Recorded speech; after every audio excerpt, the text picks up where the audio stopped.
Behe writes that the simplest self-sufficient cell has the capacity to produce thousands of different proteins and other molecules. Synthesis, degradation, energy generation, replication, maintenance of cell architecture, mobility, regulation, repair, communication.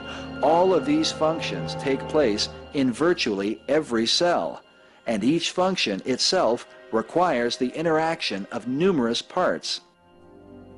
A child can die because of a single defect in one of the many machines needed for taking proteins to the lysosome.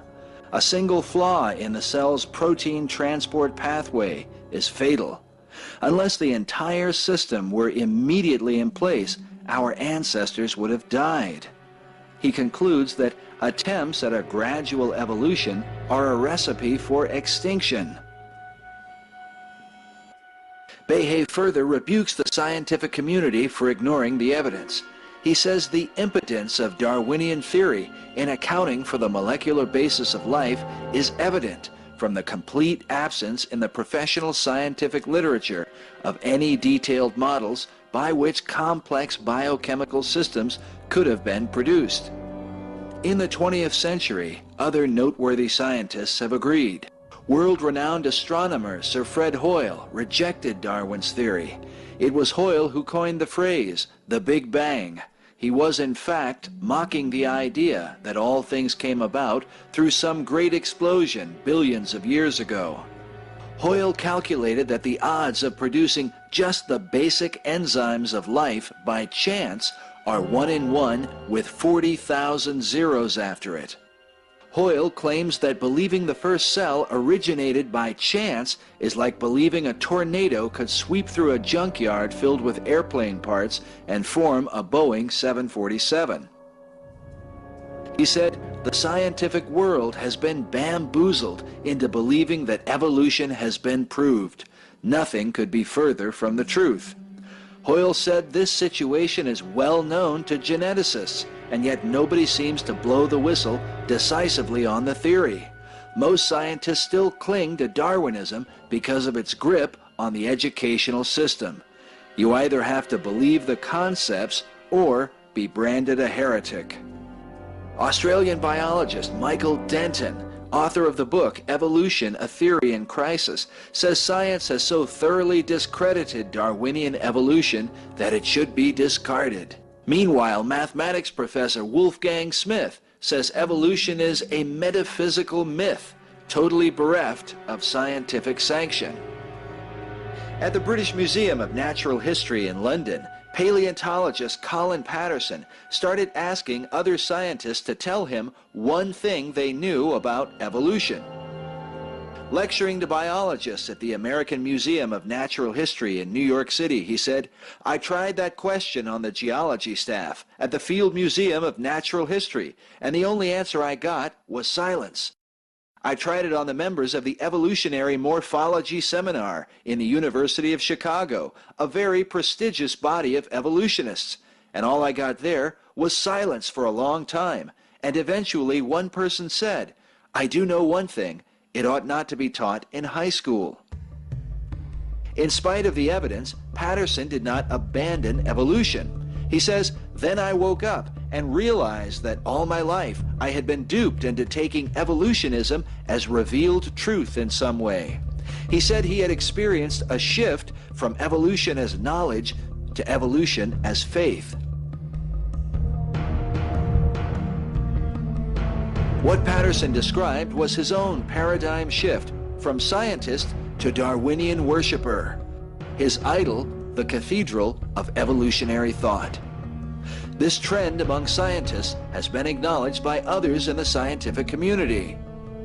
The building behind me is London's Natural History Museum. It looks rather like a cathedral or a church, and in a way that's what it is. It's a kind of temple to Darwin's theory of evolution.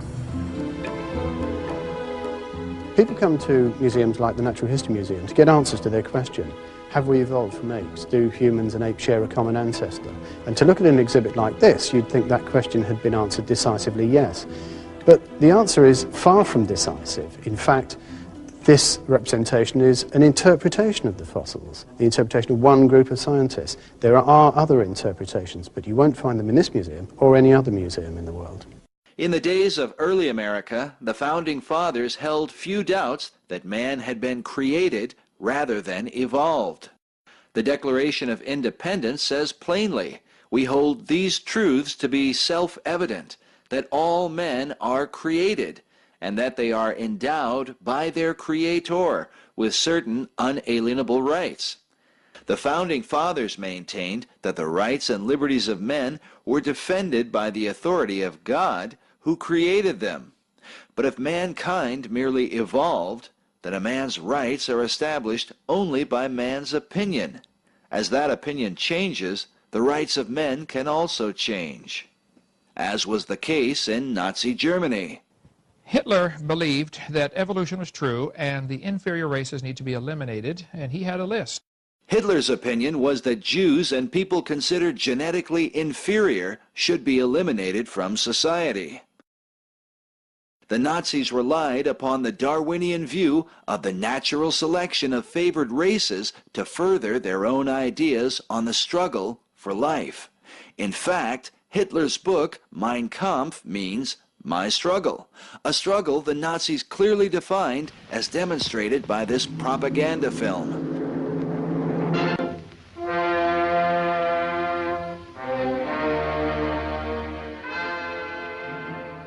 In the opening scene, the narrator makes direct reference to Darwin's teaching on natural selection. Alles Lebensschwache geht in der Natur unfehlbar zugrunde. Wir Menschen haben gegen dieses Gesetz der natürlichen Auslese in den letzten Jahrzehnten furchtbar gesündigt. Wir haben unwertes Leben nicht nur erhalten, wir haben ihm auch Vermehrung gewährt. Die Nachkommen dieser Kranken sahen so aus. Erbgesunde Menschen wohnten in engen, lichtlosen Gassen und halb verfallenen Lauben. Idioten und Schwachsinnigen baute man aber Paläste, und diese kranken Menschen waren gar nicht empfänglich für die Schönheit, mit der man sie umgab. Das deutsche Volk kennt das ganze Ausmaß dieses Elends wohl kaum. Es kennt nicht den drückenden Geist jener Häuser, in denen Tausende lallende Schwachsinnige künstlich ernährt und gepflegt werden müssen, die tiefer stehen als jedes Tier. In den letzten 70 Jahren hat sich unser Volk um 50% vermehrt, während die Zahl der Erbkranken im gleichen Zeitraum um 450% gestiegen ist. Wenn diese Entwicklung so weiterliefe, würde schon in 50 Jahren auf 4 gesunde Menschen ein Erbkranker kommen. Ein endloser Zug des Grauens würde in die Nation hineinmarschieren. Maßloses Elend über ein wertvolles Volk kommen, das dann mit Riesenschritten seinem Ende entgegenginge. Die jüdische Bevölkerung Baltis wird in Sammellager gebracht. Das sind jene Ostjudentypen, die besonders nach dem Weltkriege die Großstädte Mittel- und Westeuropas überschwemmten, wo sie als Parasiten ihre Gastvölker zersetzten und tausendjährige Kulturen zu vernichten drohten.